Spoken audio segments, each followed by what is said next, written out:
Hello everybody, this is Mrs. Connor and I am going to read from the Classics for Young Readers. I am reading the story From Tiger to Anansi, and this is a retell by Philip Sherlock. It's on page 40 of your book. Please follow along as I read. Once upon a time, and a long, long time ago, the tiger was the king of the forest. At evening, when all the animals sat together in a circle and talked and laughed together, Snake would ask, "Who is the strongest of us all?" "Tiger is the strongest," cried the dog. "When Tiger whispers, the trees listen. When Tiger is angry and cries out, the trees tremble." "And who is the weakest of all?" asked Snake. "Anansi," shouted Dog, and they all laughed together. "Anansi the spider is weakest of all. When he whispers, no one listens. When he shouts, everyone laughs." Now one day the weakest and strongest came face to face, Anansi and Tiger. They met in a clearing of the forest. The frogs hiding under the cool leaves saw them. The bright green parrots in the branches heard them. When they met, Anansi bowed so low that his forehead touched the ground. Tiger did not greet him. Tiger just looked at Anansi. "Good morning, Tiger," cried Anansi. "I have a favor to ask." "And what is it, Anansi?" said Tiger. "Tiger, we all know that you're the strongest of us all. This is why we give your name to many things. We have tiger lilies and tiger stories and tiger moths and tiger this and tiger that. Everyone knows that I am the weakest of all. This is why nothing bears my name. Tiger let something be called after the weakest one, so that men may know my name too." "Well," said Tiger, without so much as a glance toward Anansi, "what would you like to bear your name?"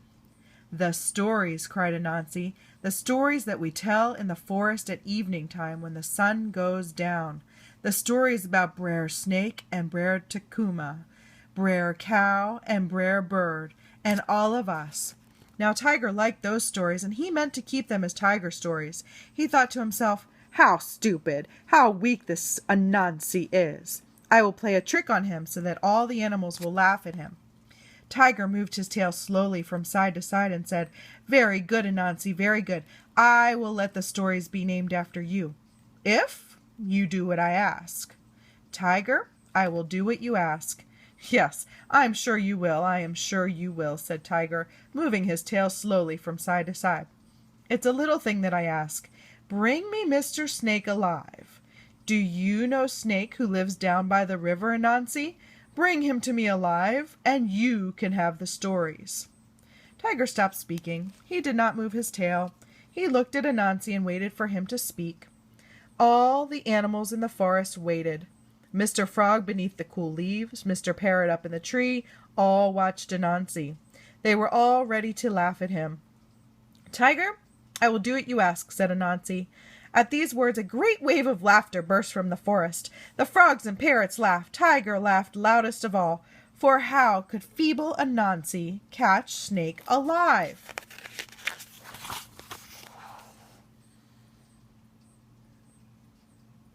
Anansi went away. He heard the forest laughing at him from every side. That was on Monday morning. Anansi sat before his house and thought of plan after plan. At last he hit upon one that could not fail. He would build a calaban. On Tuesday morning Anansi built a calaban. He took a strong vine and made a noose. He hid the vine in the grass. Inside the noose he set some of the berries that Snake loved best. Then he waited.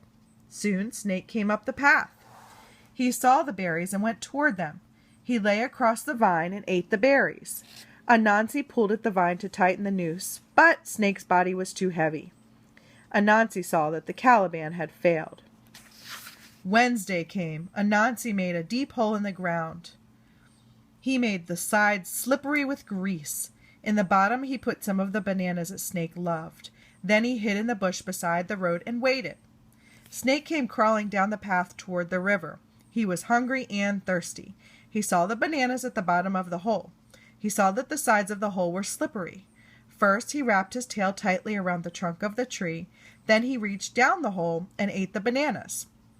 When he was finished, he pulled himself up by his tail and crawled away. Anansi had lost his bananas, and he had lost Snake too.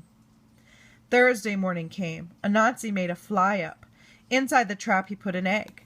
Snake came down the path. He was happy this morning, so happy that he lifted his head and a third of his long body from the ground. He just lowered his head, took up the egg into his mouth, and never even touched the trap. The fly-up could not catch Snake. What was Anansi to do? Friday morning came. He sat and thought all day. It was no use. Now it was Saturday morning. This was the last day. Anansi went for a walk down by the river. He passed by the hole where Snake lived. There was Snake, his body hidden in the hole, his head resting on the ground at the entrance to the hole. It was early morning. Snake was watching the sunrise above the mountains. "Good morning, Anansi," said Snake. "Good morning, Snake," said Anansi. "Anansi, I am very angry with you. You have been trying to catch me all week. You set a fly up to catch me. The day before you made a slippery hole for me. The day before that you made a Caliban. I have a good mind to kill you, Anansi." "Oh, you are too clever, Snake," said Anansi. "You are much too clever. Yes, what you say is so. I tried to catch you, but I failed. Now I can never prove that you are the longest animal in the world, longer than even the bamboo tree." "Psh! Of course I'm the longest of all animals," cried Snake. "I am much longer than the bamboo tree." "What? Longer than that bamboo tree across there?" asked Anansi. "Of course I am," said Snake. "Look and see." Snake came out of the hole and stretched himself out at full length. "Yes, you are very, very long," said Anansi. "But the bamboo tree is very long too. Now that I look at you and at the bamboo tree, I must say that the bamboo tree seems longer. But it's hard to say because it's further away." "Well, bring it nearer," cried Snake. "Cut it down and put it beside me. You will soon see that I am much longer." Anansi ran to the bamboo tree and cut it down. He placed it on the ground and cut off all its branches. Bush, bush, bush, bush. There it was, long and straight as a flagstaff. "Now put it beside me," said Snake. Anansi put the long bamboo tree down on the ground beside Snake. Then he said, "Snake, when I go up to see where your head is, you will crawl up. When I go down to see where your tail is, you will crawl down. In that way, you will always seem to be longer than the bamboo tree, which really is longer than you are." "Tie my tail then," said Snake. "Tie my tail. I know that I am longer than the bamboo, whatever you say." Anansi tied Snake's tail to the end of the bamboo. Then he ran up to the other end. "Stretch, Snake, stretch, and we will see who is longer." A crowd of animals were gathering around. Here was something better than a race. "Stretch, Snake, stretch," they called. Snake stretched as hard as he could. Anansi tied him around his middle so that he could not slip back. "Now one more try." Snake knew that if he stretched hard enough, he would prove to be longer than the bamboo. Anansi ran up to him. "Rest yourself for a little, Snake, and then stretch again. If you can stretch another 6 inches, you will be longer than the bamboo. Try your hardest. Stretch so that you even have to shut your eyes. Ready?" "Yes," said Snake. Then Snake made a mighty effort. He stretched so hard that he had to squeeze his eyes shut. "Hooray!" cried the animals. "You are winning, Snake. Just 2 inches more." At that moment, Anansi tied Snake's head to the bamboo.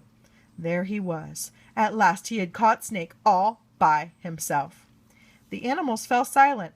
Yes, there Snake was, all tied up, ready to be taken to Tiger. And feeble Anansi had done this. They could laugh at him no more. Never again did Tiger dare to call these stories by his own name. They were Anansi stories forever and after, from that day to this.